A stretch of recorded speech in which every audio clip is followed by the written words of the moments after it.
Почитувани, СДС и ЗАЕВ ги орнисаа институциите до темел. Уште еден од низата скандалозни примери е незаконското разрешување и поставување на директор на јавното предпријатие Јасен, каде за директор е поставено лице без никакво искуство и компетенции, лице кое претходно имало работено во детско одморалиште. Спротивно на закон и деловник за работа на управниот одбор на 4.8.2017 година, адвокатското друштво на кумот на Рашковски Костич, по овластување на генералниот секретаријат на влада Рашковски, испраќа допис заведен под архивски број 03-14221-1 до јавното предпријатие Јасен, каде бара да се одржи конститутивна седница на управниот одбор за 5.8.2017 година сабота, иако конститутивната седница на управниот одбор е веќе одржана на 18.7.2017 година.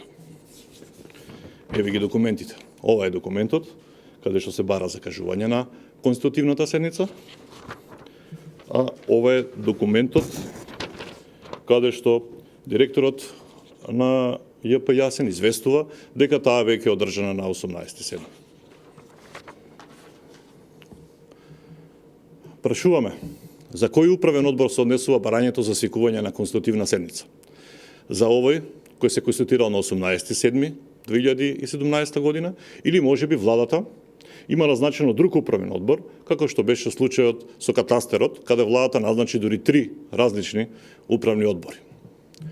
За скандалот да биде уште поголем, со документот заведен под архивски број 02-1432/7 од 7.8.2017 година, спротивно на деловникот и статутот на ЈП Јасен, одржана е втора конститутивна или не знаеме каква седница на управниот одбор, каде без записничар, без присуство на актуелниот директор и други вработени во предпријатието, со тројца присутни членови се дошло до заклучок да му престане мандатот на ВД директорот Оливер Андонов, а се предлага за нов директор да биде извесен Јетон Селими. Ова е тој документ, каде што јасно се гледа дека истиот е заверен на 7.8.2017 година. Незаконското работење на управниот одбор не застанува тука.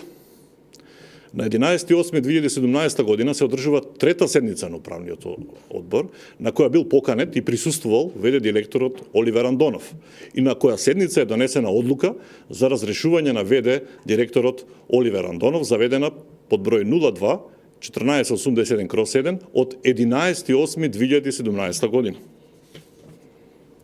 Еве одлуката.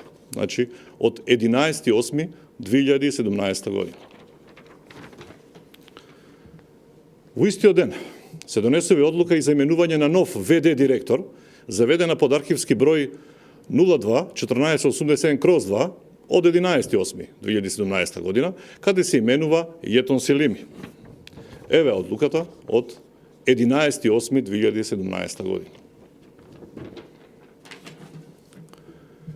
И двете одлуки се спротивно на член 8а од изборниот законник, кој изричито забранува да се разрешуваат и именуваат функционери после распишувањето на локални избори, да подсетиме, тоа беше 6 август.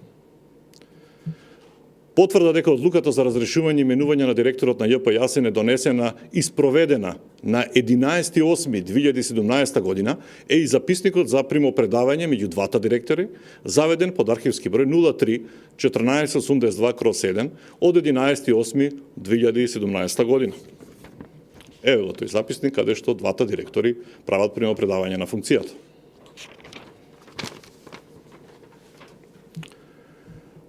За преседанот да биде уште поголем и да се покријат, да ги покријат своите криминални дејанија, председателот на управен одбор или некој друг донесува одлука заведена под архивски број 02-1511, внимавајте, од 22.8.2017 година. Еве таа. 22.8.2017 година. Каде се прави исправка на одлуките за разрешување и именување на ВД директорот, па така, со ова одлука од 22.8.2017 година се менува датумот за разрешување и именување, па така, од 11.8. се преправа да биде 5.8.2017 година. За скандалот да биде уште поголем. Ова одлука, у која што стои дека е подпишана од лицето Маријан Даскаловски, видно е кога ќе се споредат со преостанатите документи што ги има подпишано ова лице, е тоа дека имаме различен и несоодветен подпис. Значи, тоа е подписот на Маријан Даскаловски, а еве уште една одлука за Маријан Даскаловски, каде што точно може да се види за каква разлика се прави. Чиј овој подпис, се прашуваме? Кој ја донел ова одлука? Дали некој во ЈП Јасен врши фалсификати? Кој е сега овластен подписник на ЈП Јасен? Кој ги подпишува актите на управниот одбор? А кој актите за теконото работење на предпријатието? Кој е финансиски подписник во предпријатието? И кој воопшто раководи со оваа значајна институција? Почитувани, ВМРО ДПМН смета дека е најдобро незаконски именуваните и поставени директори во најкраток можен рок да си поднесат оставка, како што тоа досега го направија двајца.